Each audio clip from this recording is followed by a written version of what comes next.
The recent power outage in northern Deschutes County put the newly minted Greater Sisters Emergency Plan to the test. I'm Julia Gray, and this is Take 5. Sisters Fire Chief Tay Robertson says their emergency response plan covers a wide range of possibilities. We actually used it during the electrical outage we had last month, and we also have just added another the last piece to it, which was the Carver Lake Glacial Moraine Dam failure portion. You received some Homeland Security grant to help you get these things underway. I've been the fire chief here, this is my 6th year, and we identified early on that there was no local emergency operations plan for greater Northwest Deschutes County, and so I've been kind of chasing grants and finally landed one here about a year and a half ago to help us, because these are expensive if you want to do it right. And so we had a consulting company come in and work with all of the local agencies, and there was a lot of benefits to it besides the plan. We had great cooperation and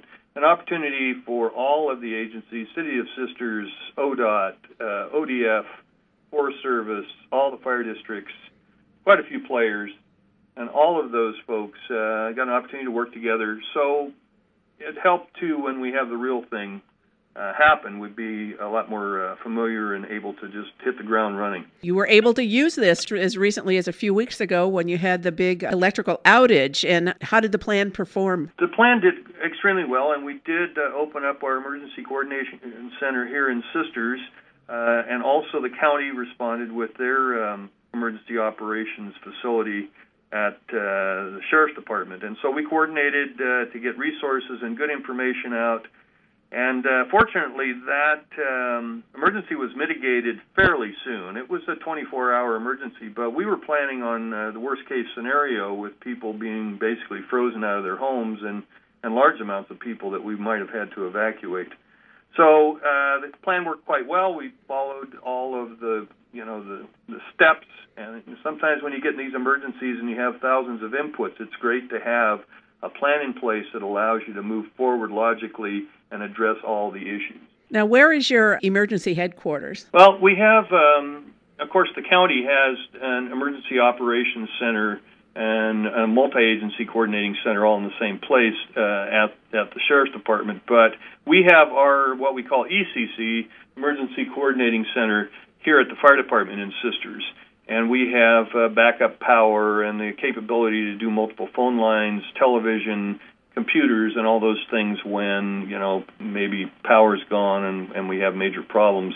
We're set up for those kind of emergencies. And I know that the most likely emergency you would have would be wildfire. That possibility comes up every single year because of where you're located. But are you going to be having disaster drills? Yes, we actually had an opportunity twice to exercise this plan before we put it in place, so we know that it's accurate.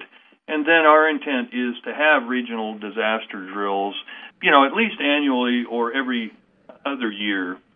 The plan also, you're right about, we've got lots of practice at wildfire here, unfortunately, in conflagration, but the plan addresses earthquake, floods, the Carver Lake Moraine Dam release that I mentioned, hazardous material spills, health, which, very familiar right now with our H1N1 problem, mass casualties, terrorist attacks, volcano, heaven forbid, wildfire that we already talked about. One of the big ones that a lot of people don't realize is that we do have a major earthquake or other disaster that affects the Willamette Valley, we will have a huge amount of people coming over into Central Oregon, and we've also planned for that because of our proximity with the pass. Was the Sisters community involved in giving input on what they see as a need?